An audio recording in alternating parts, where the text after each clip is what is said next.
Hey, coucou vous. J'espère que vous allez bien. On se retrouve dans une nouvelle vidéo Feed Story. Si tu ne sais pas encore ce que c'est qu'une Feed Story, c'est une nouvelle catégorie que j'ai commencé sur ma chaîne il y a de cela quelques semaines. On va retracer ensemble et analyser le parcours d'une influenceuse fitness internationale, que ce soit Japon, Amérique latine, États-Unis. Le premier épisode était sur Tammy Mbro et je voulais encore vous remercier pour l'accueil incroyable que vous avez fait à ce premier épisode. C'est tout nouveau pour moi, c'est un format que je vais perfectionner, donc je suis extrêmement contente que ça vous ait plu et j'ai hâte d'avoir votre avis sur ce nouvel épisode qui, vous verrez, sera encore différent. D'ailleurs, avant de commencer, pense à t'abonner. J'ai vu que les menaces avaient beaucoup marché la semaine dernière, donc je te remenace encore une fois. Pense tout de suite à t'abonner, sinon je vais venir chez toi, ok? Déjà, ça m'aide à me soutenir dans mon travail. Au niveau du référencement, vous savez qu'en plus, j'ai changé de jour, je suis le samedi. Il y a beaucoup de monde le samedi, donc l'algorithme, sinon, il te met à la trappe. Et surtout, à partir de 700 000 abonnés, on va vous sortir un tout nouveau programme sur YouTube. On va aller le tourner, je pense, dans les mois à venir. J'ai déjà quasiment toutes mes idées, énormément de nouveautés, des surprises. Ce sera un programme 100% gratuit sur ma chaîne YouTube, inédit, de nouvelles séances, des nouveaux types de workouts, bref, que du kiff pour vous transformer avant l'été. Donc abonne-toi tout de suite. Donc dimanche dernier, je vous ai fait participer, je vous avais fait voter entre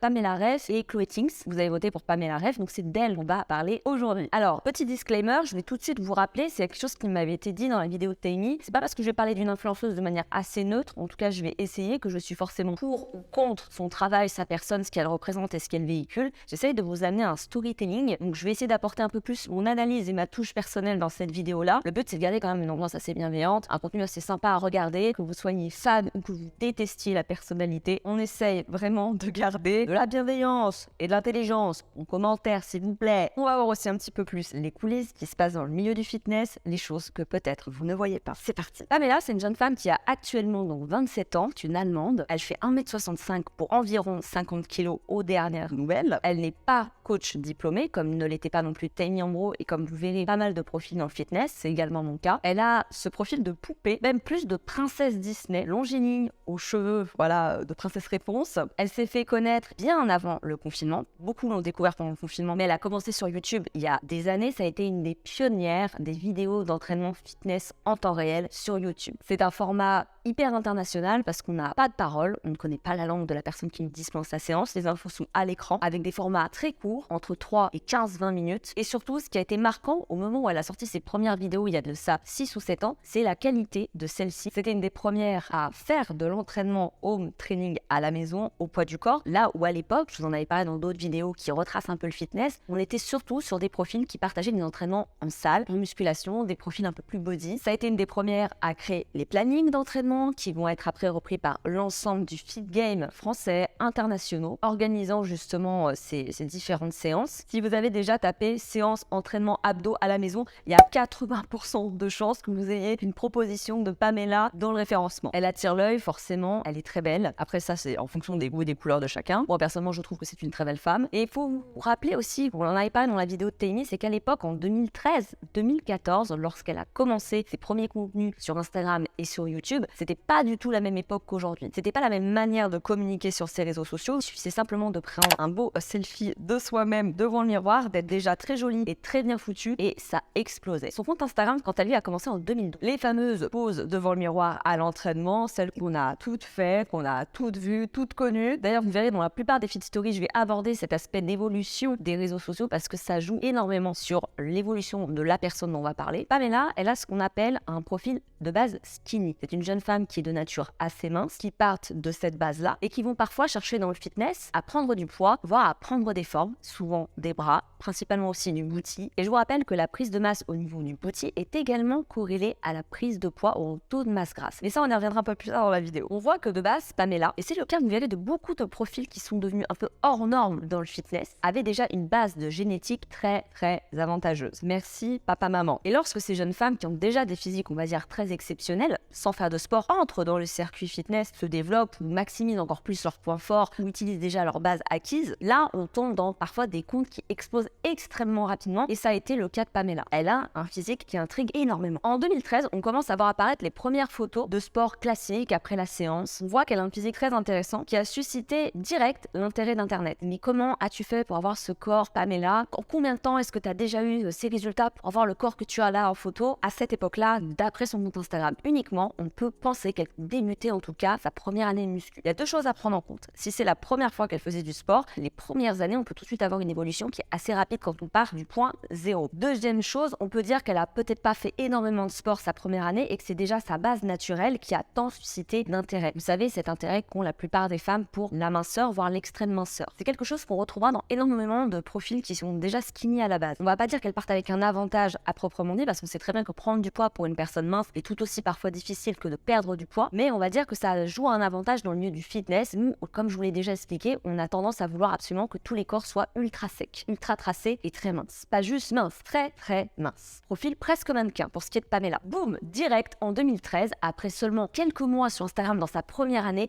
elle atteint le palier des 300 000 abonnés. C'est absolument énorme. On est sur une progression moins fulgurante que par exemple Tammy qui avait pris le million en l'espace d'un an parce qu'elle avait fait son avant-après qui avait été grave partagé. Les 300 000 sur sa première année d'existence en 2013, c'était absolument incroyable. C'était la petite poupée du fitness. Elle avait ce taille gap naturel, ses hanches un peu plus larges, ce fessier déjà un petit peu dessiné. Elle va partager pas mal de photographies en salle, notamment avec ses débuts de collaboration avec la marque Puma qui va être son sponsor historique avec qui elle est toujours aujourd'hui. C'est la période effectivement en 2014, 2015, 2016 où on a aussi l'effervescence de la musculation un petit peu partout en Europe. Ça vient un petit peu plus tard en France. Je veux dire, en dehors des passionnés qui sont déjà en salle depuis 10 ans, on va dire plus pour tout le monde. On va la voir plus faire des entraînements à ce moment-là en salle de muscu avec des charges lourdes, loin de ces vidéos finalement home training à la maison avec peu ou pas de matériel. On la voit dès cette période-là s'afficher pour la première fois avec son frère Denis. Retenez bien son frère Denis, parce qu'il va rester à ses côtés, il va devenir son bras droit pour tout le reste de sa carrière. Il sera toujours à ses côtés, dans l'ombre, et ça va l'aider à créer son empire. Alors, on n'a jamais vu de manière très officielle Pamela avec quelqu'un. En 2014, en remontant son fil Instagram, j'ai retrouvé une photo avec un mec avec qui elle devait être à l'époque. Je vous avoue que c'est pas comme pour Tammy, où vraiment toute sa com, son storytelling et son contenu, en fait, était tourné autour de son couple. On a très peu d'infos sur la vie privée de Pamela. Des fois, elle s'affiche un petit peu avec d'autres influenceurs, d'autres personnes. On ne sait pas si c'est pour créer du contenu, créer un peu de l'effervescence, pas forcément du bad buzz, mais du buzz, ou en tout cas susciter un peu d'intérêt, ou si elle est vraiment avec ces personnes, on n'en sait rien. Et puis on va dire que dans cette vidéo, c'est pas ce qui nous intéresse le plus, parce que c'est pas pour ça en tout cas qu'on la connaît. Tammy, c'était vraiment la fit mama, couple goal, enfant goal, bref, c'était autre chose. Je vous laisse aller voir l'épisode. On avait peu d'infos sur sa personnalité, on savait pas trop si elle était timide, plutôt enjouée, on connaissait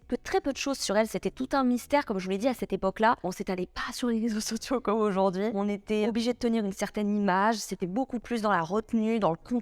Donc on avait une image hyper lisse, hyper édulcorée. On aurait dit qu'elle vivait dans un monde féerique, vraiment entre ses photos absolument de shooting sur toutes les photos des moments de sa vie. Elle était toujours pimpée au max. Il n'y avait jamais rien débordait. Et même encore aujourd'hui, son contenu Insta est ultra travaillé. Je me demandais à l'époque, je me suis dit, mais est-ce qu'elle est réelle cette meuf? Je n'avais jamais entendu le son de sa voix jusqu'à une première FAQ en je ne sais pas quelle année. Pour info, moi j'ai rencontré Pamela sur un événement en 2018 avec Puma à Los Angeles. C'était absolument génial. Il y avait Lewis Hamilton, il y avait d'autres influenceurs. J'avais été extrêmement contente de la croiser parce qu'à l'époque, je la suivais déjà depuis plusieurs années, qu'en 2018. En vrai, elle fait donc bien 1m65, donc je m'attendais à ce qu'elle soit beaucoup plus grande, comme elle paraît très longiligne en photo. Elle est effectivement encore plus mince en vrai qu'en photo. Sur Insta, en général, ça paraît toujours très, très esthétique. Et c'est vrai qu'en physique, elle fait encore plus mince que sur ses photos. Et surtout, elle est extrêmement timide et mignonne. Elle est gentille, elle est très polie. Elle est pas du tout condescendante, comme j'ai vu parfois certaines stars de fitness dans des salons qui pétaient plus que leur cul, on va dire. Elle fait partie des premières figures qui ont donc les premiers contrats de sponsoring. Je vous rappelle, à l'époque, on n'avait pas tous les placements de produits qui permettent de rémunérer aujourd'hui même les plus petits comptes. On avait quelques grosses personnalités qui avaient le droit à des contrats de sponsoring. Elle l'a eu avec Puma, elle a eu avec une marque de compléments aussi, il me semble. Elle a eu ensuite, bien après, des contrats avec des grosses marques comme GHD, des marques de beauté, Calzedonia, qui sont des entreprises qui, dans le milieu de la beauté, rémunéraient encore plus que dans le milieu du fitness. Donc, elle conjuguait, grâce à son image, autant le côté lifestyle, glamour, hyper mannequin poupée. Ça pourrait être presque une fitness modèle à part entière sans forcément qu'elle fasse de sport. Vous savez, des fois dans les campagnes de pub, n'importe lesquelles, Nike, etc., ils ont des modèles qui sont pas forcément des modèles sportifs, mais qui sont des filles très minces, très longines. Pamela aurait très bien entré dans ce critère-là. Ça lui permettait de lui garantir des revenus donc toute l'année. C'était quelque chose d'assez rare et d'assez prestigieux pour l'époque que l'avait. Et elle avait déjà une très grosse notoriété qui commençait à se construire en 2014-2015. En 2016, elle va sortir son premier blog dans lequel elle va partager du coup ses conseils beauté, chose qu'elle a pas voulu faire sur sa chaîne YouTube. Elle a créé du coup un site internet qui est stratégiquement pour l'époque très bien pensé. Je sais pas si elle avait été conseillée ou pas pour ça. Avoir un site web, ça permet aussi d'héberger, par exemple avec des newsletters, ça permet de récolter également des emails et donc potentiellement des clients si un jour tu sors un projet, etc. Ceux qui travaillent dans le marketing digital le savent. Ça permet d'exister virtuellement en dehors des réseaux sociaux et d'être très bien référencé pour des articles de presse, etc. Elle y met également donc ses vidéos YouTube classées par ordre et elle a inspiré vraiment par ce style qui a vraiment commencé chez elle, à moins que je me trompe, et moi entre mes souvenirs personnels pour l'avoir vécu, avoir vu l'évolution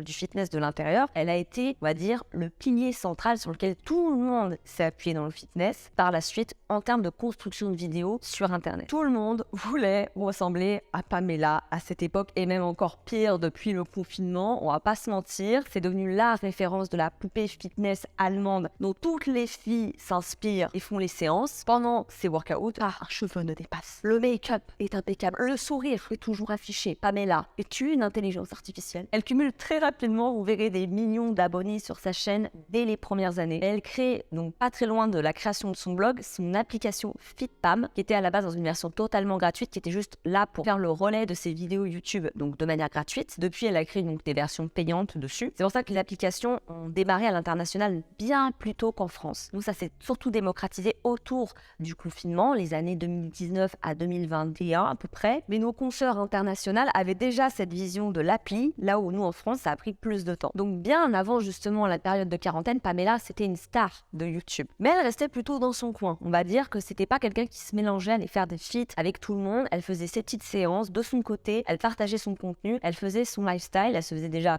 beaucoup critiquer parce que forcément qui dit grosse audience dit beaucoup de haters. Et en fait, l'explosion de sa chaîne vient aussi du fait que c'est une chaîne, on va dire, internationale. Du fait qu'elle ne parle pas allemand durant ses vidéos comme moi, par exemple, je vous parle français pendant les entraînements. En fait, n'importe qui dans le monde peut faire une séance de Pamela. Il y a beaucoup de personnes qui ont développé des chaînes en Espagne, aux États-Unis, justement avec le concept sans les paroles pour que ce soit un petit peu universel. Voilà, c'était le mot. J'ai pris le parti personnellement, en tant qu'influ fitness, de garder des contenus qui sont vraiment dédiés à ma communauté francophone. Si j'avais voulu passer sur une chaîne 100% anglaise, j'aurais sûrement peut-être perdu certains d'entre vous pour aller taper en plus dans un milieu très concurrentiel. Donc par choix stratégique, on va dire, moi je suis restée dans la francophonie. Mais bon, on sait jamais, pourquoi pas. J'ai testé une séance sans son, perso moi je l'adore. Vous me direz si vous voulez la tester. La plupart de mes abonnés n'ont pas aimé parce que c'est pas ma voix qui leur crie dessus comme d'habitude, je peux comprendre, je sais que vous adorez quand je vous crie dessus, mais enfin bon, c'est une aparté. La chaîne de Pamela, en ce moment, elle est à presque 23 millions de vues par mois. Presque 860 000 vues par jour de ces séances. C'est absolument colossal. En partant du principe qu'une partie de ces vidéos serait monétisable, pas tous, parce qu'il y a les histoires de droits d'auteur, des musiques, etc. On pourrait estimer que sa chaîne YouTube gagne entre 80 et 90 000 euros par mois aujourd'hui. C'était peut-être pas le cas quand elle a commencé à lancer sa chaîne, même s'il y a dû avoir beaucoup de vues assez rapidement, ce qui fait à peu près 1,3 million de vues en moyenne par an, donc dans ses entreprises, hein, c'est pas directement dans sa poche, mais c'est facile. Après, je ne connais pas la fiscalité en Allemagne. Si c'est intéressant, vous me le dites, ça peut m'intéresser. Donc déjà, hyper rémunérateur donc pour elle de créer du contenu gratuit sur YouTube avec donc toute son audience internationale. Son contenu est assez lifestyle, parfois mode, parfois beauté, parfois très shooting, mais il y a toujours beaucoup de bikini, beaucoup de sexy, beaucoup de son corps, mais c'est pas le même type de sexy que Taimi, tu vois. Bien ce que vous en pensez, c'est pas la même vibe. Donc on va voir Pamela pendant un temps un petit peu aller en salle, mais après on va voir qu'elle a un profil encore plus longiligne, on va dire, sur les années 2021-2023. Si je vous mets des photos, c'est assez, on va dire, c'est pas des avant-après de fou. On voit bien qu'elle a un physique beaucoup plus mince aujourd'hui qu'il y a quelques années encore. Lorsqu'elle était dans sa période muscu notamment, elle avait posé cet avant-après qui avait retourné internet et c'est à partir de ce moment-là, de cette photo-là, que les premières spéculations autour de son physique ont commencé à apparaître, notamment vis-à-vis de son booty. C'est un point que vous m'avez aussi beaucoup reproché de ne pas avoir parlé dans la vidéo de Taimi. À vrai dire, j'ai hésité parce que c'est toujours assez particulier de faire des spéculations sur un physique. On va dire que je reviens sur la vidéo de Taimi, elle avait été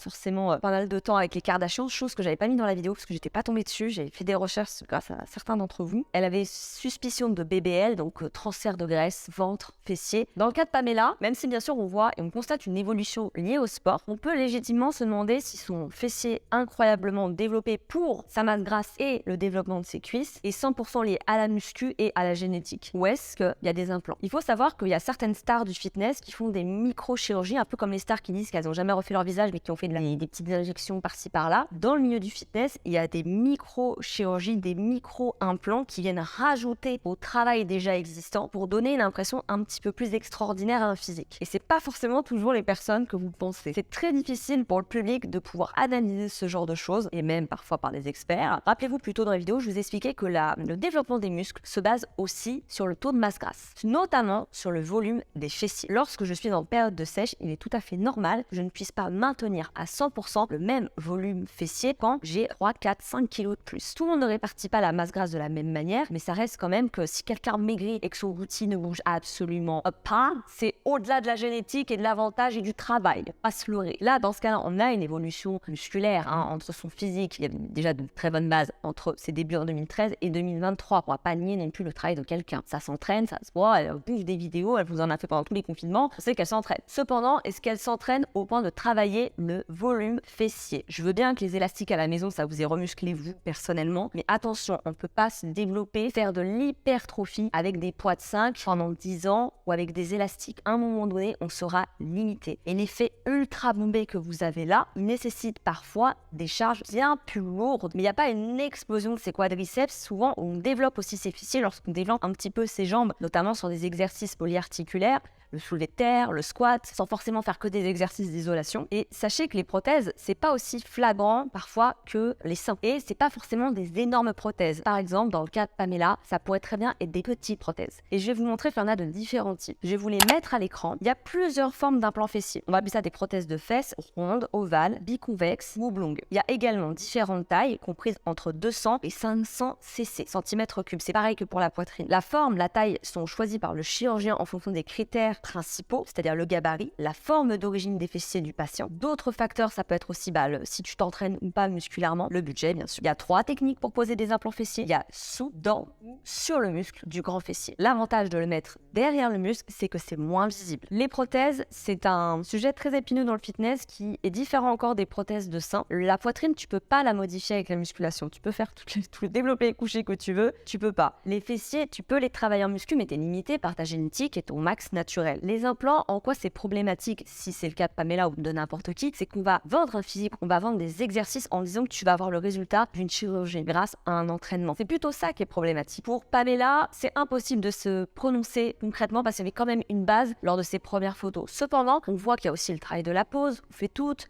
On a le travail de la lumière, de l'angle, etc. Donc, est-ce que c'était un volume qui était déjà un peu exagéré? Est-ce qu'elle avait déjà des implants à 20 ans? Il y a des filles, des fois, qui rentrent dans le circuit, qui sont déjà toutes prêtes et elles n'ont plus qu'à exploser. Comme on a des prothèses qui sont parfois très petites, qui vont venir créer la cambrure supplémentaire, qui vont transformer un profil très mince avec des formes absolument exceptionnelles pour son gabarit. Vous direz, oui, mais c'est la génétique, c'est son travail, etc. Je vous dis, faites attention. Je sais que vous êtes fan parfois de certaines personnalités et moi, j'ai rien contre ces personnes. Il y a des choses que vous ne pouvez pas forcément imaginer qui se passent dans les coulisses du fitness. Je prends le cas de Pamela avec vraiment un gros conditionnel, mais c'est valable pour tous les physiques que vous voyez sur les réseaux. Sauf le mien, moi, à part les seins, tout le reste, c'est naturel. Tout ce que vous voyez sur Instagram n'est pas forcément la réalité. Photoshop, un plan, transvase de graisse, liposuction des abdos. On m'avait taillé quand j'avais fait une vidéo sur les sœurs Elimer où j'avais dit qu'elles se faisaient les abdos, on m'a dit pas du tout, c'est un programme de fitness.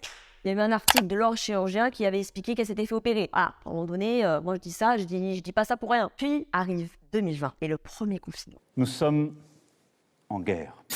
Le monde entier doit se confiner à la maison pendant 2 mois. On ne le savait pas encore à l'époque, c'était la panique, personne ne savait ce qui se passait et on s'est tous retrouvés enfermés chez nous sans savoir quoi faire. C'est donc l'explosion des chaînes de fitness en France et à travers le monde. Les personnes qui ne s'intéressaient pas de base à l'entraînement physique à la maison, qui n'en avaient jamais fait, se sont dit c'est maintenant que jamais, je vais me reprendre en main, j'ai du temps devant moi, je m'ennuie, tac tac tac, sur YouTube, tac tac tac, je veux faire des abdos, boum, Pamela, Chloé Tinks et tous les autres profils que vous aimez et que vous connaissez. Donc j'espère que j'ai fait partie.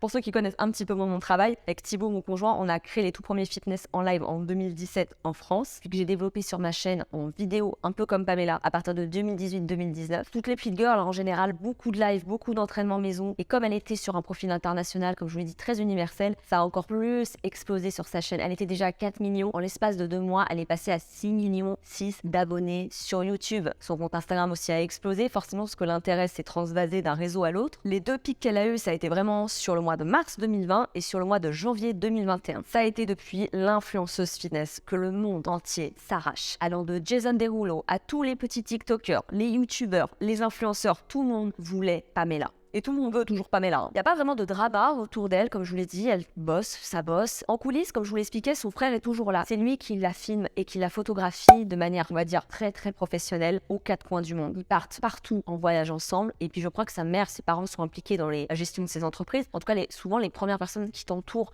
avec qui tu as envie de travailler, qui sont de confiance, qui te veulent pas du mal, qui vont pas t'extorquer, c'est souvent ton entourage proche s'ils sont sains. Son frère, il est en coulisses, c'est lui qui fait les vidéos, les montages. Pamela est la façade de son empire en fait finalement, mais en fait on sent par connaissance avec tout ce qu'on fait aussi avec nos équipes, je sais qu'il y a du monde derrière un profil comme celui de Pamela. Il y a sûrement un agent, vraiment. Je pense qu'elle maîtrise très très bien son image, elle a été très bien conseillée très rapidement. Elle a su déléguer tout de suite une photo, on va dire partout où elle allait, elle avait une photo incroyable. Vous savez très bien si vous avez un copain ou une copine ou des amis, que tout le monde ne vous prend pas en photo comme un photographe professionnel. Pamela, si, c'est son frère. Et c'est à partir de 2020 et de la période du confinement qu'elle va être un peu plus proche finalement avec sa communauté, qu'on va voir vraiment qui est Pamela. En tout cas, moi c'est l'impression que j'en ai eu. Elle va totalement prendre le train en cours de route, toutes les nouvelles fonctionnalités, là où d'anciens profils n'ont pas réussi à le faire. Elle va se mettre aux Reels, elle va plus se mélanger justement au influ game, au YouTube game, si vous voulez. On la voit plus faire de vidéos d'humour, où elle se met en scène, elle joue aussi de son statut, toujours en mode poupée, hein, bien sûr. On la voit un peu plus en vidéo, bouger en dehors de ses séances, on l'entend, un petit poids de sucre, Pamela. Elle a su, malgré tout, moi je trouve, se renouveler, là où pourtant moi je trouve que c'est très difficile, quand on est habitué à un type de contenu qui marche pendant des années, d'avoir quand même l'audace et le cœur de faire un peu autre chose. En 2021, Pamela va sortir un livre de recettes, il me semble qu'elle en avait déjà sorti un quelques années avant, et celui-ci va forcément beaucoup mieux marcher, et juste l'année d'avant, mais pas fait dans le bon ordre, elle a sorti sa marque de compléments en 2020. Enfin, c'est très exactement une marque de snack, c'est-à-dire des bars, des beurres, des choses, on va dire, assez cutie, des petites barres, un peu de céréales, un peu gourmandes. Après, la vérité, c'est qu'encore une fois, on a très peu d'infos sur le régime alimentaire de Pamela. Il y a des recettes dans son application. On te dit un peu, regarde ce que mange Pamela. La vérité, je ne suis pas sûre qu'elle mange ça. Encore une fois, quand on a peu d'infos sur l'alimentation d'une personne, c'est que ça peut cacher parfois des choses derrière. Un corps mince n'est pas toujours un corps en bonne santé, même s'il est coiffé, maquillé, pimpé, qu'il a des abdos, etc. Pas de supposition. Pour l'état de santé de quelqu'un, la minceur, c'est aussi quelque chose de naturel, de génétique. On va pas dire que toutes les personnes qui sont minces sont anorexiques et malades avec des TCA. J'en vois encore beaucoup trop, des raccourcis comme ça. Mais une chose est sûre, c'est qu'on ne sait pas réellement le régime alimentaire qu'a cette fille. En ce qui concerne la qualité et l'efficacité de ses entraînements, c'est quelque chose qui m'est énormément demandé, par exemple par rapport à ce que moi je propose sur ma chaîne. Pamela, pour vous faire un rapide résumé, elle propose sur sa chaîne YouTube des centaines de vidéos d'entraînement qui vont de la vidéo de 3 minutes qui reprend une musique très connue à la vidéo de 15-20 minutes. Je crois que c'est la moyenne du temps de ces vidéos. On est surtout à 70%, vous pouvez faire le calcul par vous-même, sur des vidéos booty, abdos et un peu cardio dance. Elle recommande à ses abonnés de bouger un peu tous les jours en faisant des vidéos de 10-15 minutes. C'est pas ce qui va être, on va dire, le plus efficace si vous voulez vraiment vous transformer. Par contre, lorsqu'elle vous fait ces plannings d'entraînement qui viennent justement classer et organiser les séances de sa chaîne, vous remarquerez qu'elle vous met toujours 3 à 4 vidéos d'affilée. Ce qui fait finalement que sur une journée, vous vous entraînez pas réellement 10 minutes, mais vous vous entraînez donc 5 fois par semaine de manière intensive avec des cumuls de ces séances là de 10-15 minutes qui font entre 30-45 minutes. C'est comme ça finalement qu'elle va orienter sa com. Et c'est stratégique parce que si tu regardes ta vidéo de 10 minutes jusqu'à la fin plutôt que si tu arrêtes ta séance de 30 minutes à la moitié, en fait au niveau du référencement et de la YouTube monnaie, c'est plus intéressant. Est-ce que c'est uniquement pour ça? Peut-être pas, mais en tout cas, voilà, sachez-le. Donc morale, n'hésitez pas à faire directement des vidéos de 30-40 minutes, pas forcément parce que vous voulez pas donner de l'argent à votre youtubeur préféré, mais plus parce qu'en fait moi je trouve que ça coupe un peu le rythme. Après si certains préfèrent, tant mieux, ça permet de varier les types de séances, mais je trouve que ça sort de la séance, on visualise trop ce qui va se passer après et qu'on n'est pas assez concentré dans l'instant. Et vous le savez, l'intensité prime sur la quantité de temps que vous entraînez. Il vaut mieux s'entraîner 20 minutes intensivement que faire 4 séances de 10-15 minutes à moyenne intensité. Ce que je trouve intéressant et ce qui a été bien avec le profil de Pamela, et c'est pour ça qu'il faut trouver toujours du positif dans à peu près tout, c'est que ça a aidé énormément de gens à se mettre au sport. Des gens qui avaient juste envie de lancer une vidéo de 10 minutes parce qu'ils n'avaient pas la foi de se lancer dans des programmes de 30 minutes comme les miens. Je comprends tout à fait qu'ils se soient motivés avec une Pamela souriante, qui a une bonne énergie en vidéo, on va pas se mentir, qui ont envie de s'entretenir, de faire du sport un petit peu tous les jours mais pas trop. On va pas dire que c'est pas le programme qui sera le plus optimal pour la transformation physique, mais c'est toujours bien d'inciter les gens à bouger. Personnellement, c'est mon discours à l'année de manière générale. Après, je vais plus orienter les gens sur des choses plus efficaces et différentes personnellement dans